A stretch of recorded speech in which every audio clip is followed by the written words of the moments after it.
Welcome back, co-creators. Today, we're diving into something that's incredibly powerful, yet often misunderstood. I'm talking about the art of letting go. If this content resonates, be sure to hit the subscribe button so we stay connected here. Now, before you think that this is just another video about moving on or forgetting the past, let me tell you, letting go isn't just about releasing people or things. It's about freeing yourself from attachments, expectations, and the need to control outcomes. It's about creating space for what's meant to be. So let's get into it.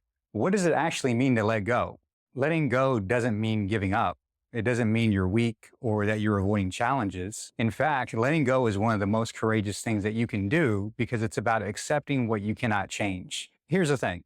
So much of our suffering comes from resistance. We try to control outcomes. We cling to the way things should be. We hold on to past hurts and we obsess over future possibilities. All of this is exhausting and it weighs us down. Letting go means releasing the need to control. It means accepting things as they are in this moment. And I'm not saying that this is easy because it's not, but it's the key to finding peace. Why is it so hard for us to let go? It's because of one simple reason: fear. Fear of the unknown, fear of loss, fear that if we don't keep a tight grip on everything, it's all going to fall apart. Think about it. We cling to relationships even when they're toxic. We cling to old habits even when they don't serve us anymore. We hold on to grudges because we think letting them go would somehow mean the other person won. But the truth is, holding on too tightly doesn't give us control. It creates suffering. Imagine holding on to a rope that's burning your hands. The tighter you grip, the more pain that you'll feel. And the crazy thing is, all you have to do is let go. Letting go is like releasing that rope. You stop trying to force things to go your way, and instead, you trust that everything will unfold as it's meant to. A big part of letting go is acceptance. Now, acceptance doesn't mean that you like the situation or that you agree with it. It means you stop fighting against reality. You stop saying, this shouldn't be happening, or I wish things were different. When you accept, you align with what's true in the present moment, and that's where your power lies. Now, acceptance sounds passive, but it's actually the opposite. It's incredibly empowering because it shifts your focus from resisting what is to creating what could be. It's like saying, okay, this is where I am right now. This is the situation. What can I do from here? Think of it like a GPS. You can't reach your destination if you don't first accept where you're starting from.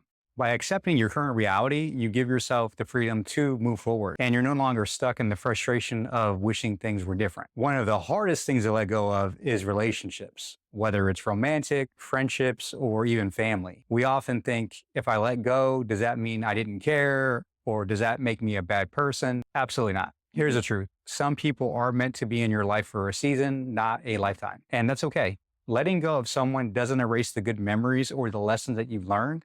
It just means that you're recognizing that holding on is no longer serving you or them. Think about it like this. When you hold on to something or someone that isn't meant for you anymore, you're closing yourself off to new experiences and relationships that could be even more aligned with you, with who you are now. By letting go, you're making space for growth, space for peace, space for something new. And sometimes we have to trust that what's meant for us will come. Now, letting go is easier said than done, right? It's a process. It's not like you can just flip a switch and be free of all attachment. It takes courage because when you let go, you're stepping into the unknown. You're saying, I trust that something better is on the other side. And trust is scary. It's natural to want to cling to what's familiar, even that thing that is hurting you. But you have to ask yourself, are you holding on because it's comfortable or because it's truly serving your higher self? You have to recognize what you're holding on to. This takes honesty and self-awareness. Ask yourself, what is weighing me down? What am I clinging to that no longer serves me? Once you've identified it, the next step is to surrender. This doesn't mean you're giving up.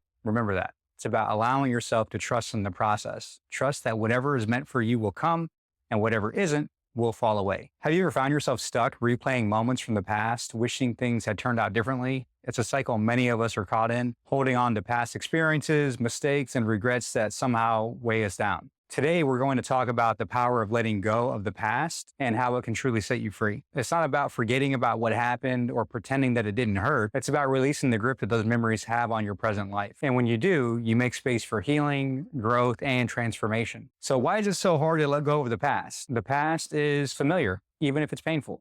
It's something that we know, and often we think if we hold on to it tightly enough, we'll learn something new or finally make sense of it. But the truth is, the past will never change. No matter how much you revisit it, the outcome stays the same. Our minds love to hold on to stories about how things should have gone, about what we should have done differently or could have done differently. We replay conversations, relive moments, and carry emotional baggage from years ago. This creates a cycle of suffering that keeps us anchored in pain and regret. If this feels familiar, you're not alone. Many of us are haunted by our past. Maybe it's a relationship that ended badly, a mistake made, or a missed opportunity. Whatever it is, it's keeping you from moving forward. One of the greatest challenges in letting go is forgiveness, not just of others, but especially of ourselves. We can be our harshest critics, replaying our mistakes over and over, wishing we've been different, acted differently. But the truth is, we did the best that we could with the knowledge and tools and circumstances that we had at the time. Holding on to guilt or shame only deepens those wounds. And to truly let go, we must offer ourselves the same compassion that we would offer a close friend. Forgive yourself for the mistakes, forgive others for their role in your pain. And forgiveness